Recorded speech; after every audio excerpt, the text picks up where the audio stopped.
Se o Banco Central lembra a Inglaterra, o papel moeda lembra a América. Nenhum povo superou os americanos no prazer pelas experiências monetárias. Tudo começou nas colônias e foi a partir deste instinto experimental que surgiu o papel moeda. Foi em Massachusetts, em 1690, 4 anos antes do surgimento do Banco da Inglaterra. Os soldados de Massachusetts haviam voltado de uma frustrada guerra contra Quebec, quase na mesma época em que nasceu a moda do jogo de cartas a dinheiro. Soldados irritados causam problemas. Assim, eles ganharam vales com a promessa de que mais tarde receberiam dinheiro verdadeiro. O pagamento prometido seria em ouro e prata. Rhode Island e a Carolina do Norte emitiram vales em grande número, sem pensar como resgatá-los. As colônias centrais, Pensilvânia, Maryland e Nova York, usaram a nova invenção com mais cautela. Era um bom antídoto contra a depressão econômica. Antídoto ou não, o certo é que Londres não aprovou. Em 1764, o parlamento inglês proibiu o que chamou de uma tremenda falta de bom senso. Tal medida causou quase tanto descontentamento aqui na Filadélfia como os impostos.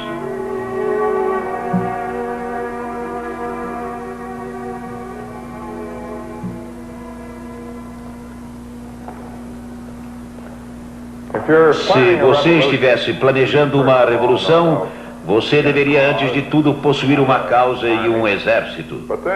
Mas, baseado em toda a experiência anterior, você deveria conseguir também uma impressora. Os revolucionários não podem arrecadar impostos, principalmente se a revolta é contra os maus impostos. Geralmente o seu crédito não é bom e assim eles não podem tomar emprestado. E só lhes resta a impressão de dinheiro. O dinheiro impresso dessa forma pagou a Revolução Russa. Da mesma forma, a Revolução dos Estados Confederados. Da mesma forma, a Revolução Francesa, com os famosos assignats-títulos, expedidos mediante aval das terras pertencentes à Igreja e aos nobres. E há 200 anos, o papel moeda pagou a Revolução Americana. Parte desse dinheiro foi impresso pelos estados, o que não foi surpreendente, já que, como colônias, foram os pioneiros nessa invenção. O restante das notas do continente foi autorizado pelo Congresso. O resultado, um resultado previsível, foi uma enorme inflação. Quando terminou a guerra, um par de sapatos custava $5.000 na Virgínia e um traje completo cerca de $1 milhão. Mas não havia alternativa. Os colonos, como todos sabem, eram inflexivelmente contrários aos impostos vindos de fora. Princípio este que foi debatido aqui no Capitol Hall, na Filadélfia. E um ponto muito negligenciado, eles eram contrários também à taxação nacional. Ninguém achava que a nova república era um razoável risco. Portanto, sobrou apenas uma coisa, o papel moeda. E foi o papel moeda que salvou o circo. Isso, de modo geral, jamais foi admitido. Quando a guerra terminou, os amargos homens do dinheiro revelaram a história, não conseguindo impedir que alguns achassem que os Estados Unidos nasceram em pecado financeiro. Os banqueiros criticaram a forma de financiar a revolução, mas nunca explicaram o que teria sido mais prático e correto. Seu ponto de vista perdura até hoje. O dinheiro da independência americana chegou até nós como símbolo da vergonha.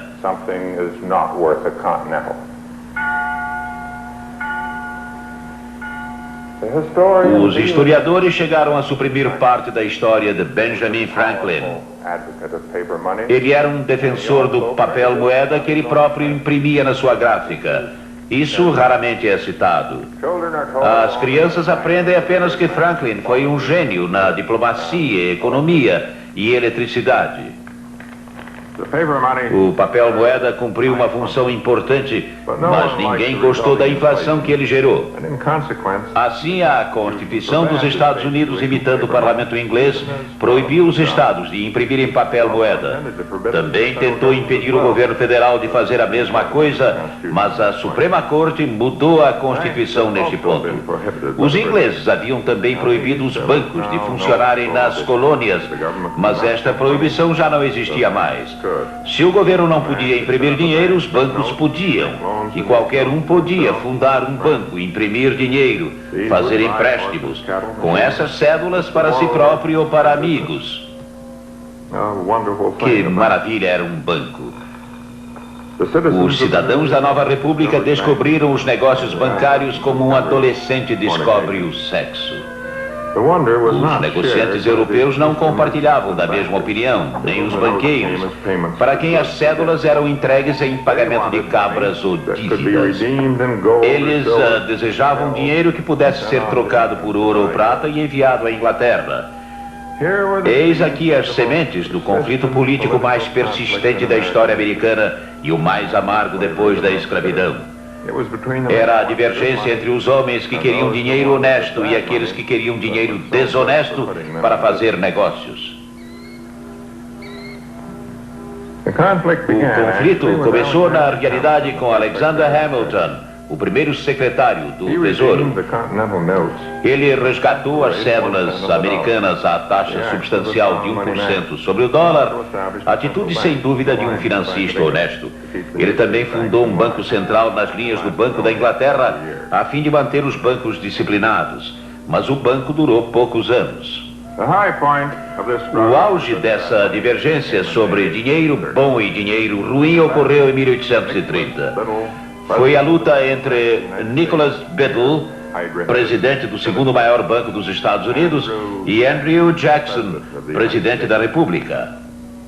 Biddle era um destacado membro do establishment da costa leste, como todos os Biddles têm sido desde então. Andrew Jackson era um homem do interior. Ele era do Tennessee.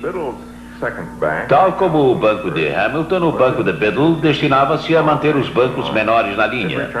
O banco era obrigado a manter uma reserva mínima em ouro e prata para garantir as notas emitidas. Isso limitava o direito de criar dinheiro, que era considerado pelos homens do interior como uma verdadeira mágica, o que às vezes era verdade. 1832 foi o ano histórico da revelação.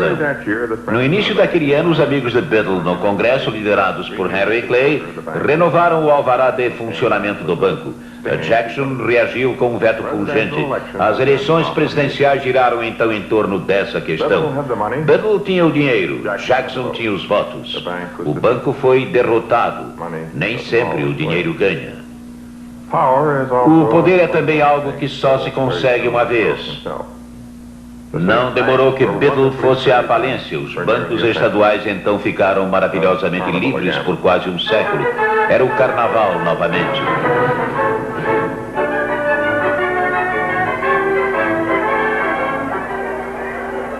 Uma vez que a mão dura de Biddle fora eliminada, os bancos estaduais surgiram em grande número.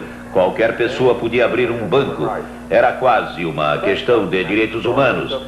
A história mais bem documentada é dos bancos de Michigan. É uma história de imaginação fraudulenta e de logro, praticados muitas vezes por homens que acreditavam estar prestando um serviço público. 1825 a 1836, 18 novos bancos foram estabelecidos por alvará no novo estado de Michigan. O Banco de St. Clair, o Banco do Povo de Grand River, o Banco da Ferrovia de Palmar e Jackenburg, o Banco Goodrich, o Banco dos Fazendeiros de Sandstone, o Banco Shiawassee, o Banco de Battle Creek, o Banco de Coldwater, o Banco dos Fazendeiros de Charlotte. Aqui em Michigan, como em todos os outros lugares, os bancos tinham que manter uma certa reserva em ouro e prata correspondente às cédulas que haviam imprimido e emprestado a seus clientes. Caixas com moedas circulavam pelas dezenas de bancos sob as vistas dos inspetores federais. Aqui está o inspetor Alpheus French. Seu relatório, como todos os relatórios, foi feito depois do desastre. Depois das pessoas começarem a ir aos bancos para trocar trocar suas notas por moeda sonante que, pela própria natureza do sistema bancário, não estava lá. Em Jackson, 9 caixas que deveriam contar cada uma $1.000 em títulos foram tiradas do cofre. Todas elas continham uma primeira camada de $1.000, mas embaixo só havia chumbo, pregos e vidro quebrado. No Banco do Condado de Oakland, o cofre guardava apenas $40 em espécie, enquanto os livros indicavam um movimento de $40.000 em empréstimos. Poucos podem imaginar o desespero e o pânico que agitaram a comunidade numa época de inflação terrível. O carnaval gerou uma grande euforia econômica. A primeira consequência foi uma enorme confusão monetária. Em 1860, o papel moeda, fosse ele bom, mau ou falso, estava tão desprestigiado quanto a cunhagem de moedas em Amsterdã. As notas foram então proibidas. A segunda consequência foi a instabilidade. Preparem-se para a corrida dos negócios. Se é tão bom assim para eles, deve ser bom para você. Perfeitamente seguro, sem risco. Absolutamente sem risco. O risco era, na verdade, muito grande.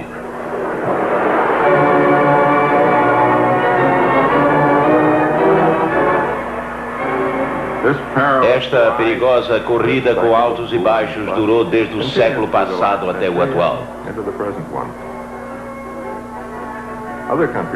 Outros países entraram na corrida. A Inglaterra sempre foi um passageiro especial, mas os outros também iam. 20 anos separaram em geral um desastre do outro. O tempo para que desaparecesse a lembrança da última tragédia. Sempre havia a impressão de que uma nova era começava. O surgimento do dinheiro ajudou tanto a especulação como o colapso subsequente.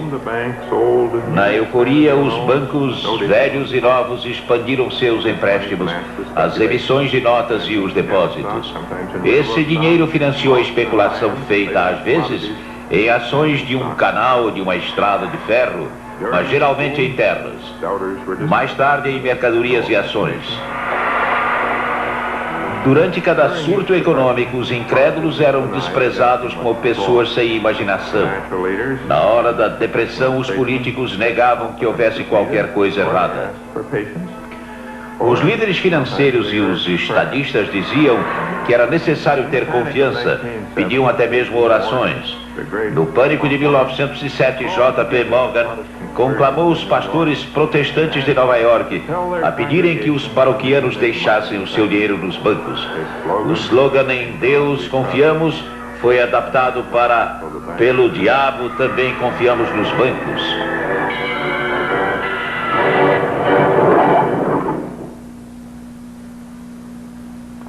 Esta confiança foi mal depositada, especialmente no que se refere aos bancos pequenos. Durante a depressão, eles faliram às centenas. O dinheiro que as pessoas perderam não podia mais ser gasto. E isto agravou a depressão. A solução seria voltar ao êxito de Jackson 85 anos depois e fundar um banco central. Regular os empréstimos, a impressão de dinheiro pelos bancos subordinados, tudo justamente como Biddle tentou fazer.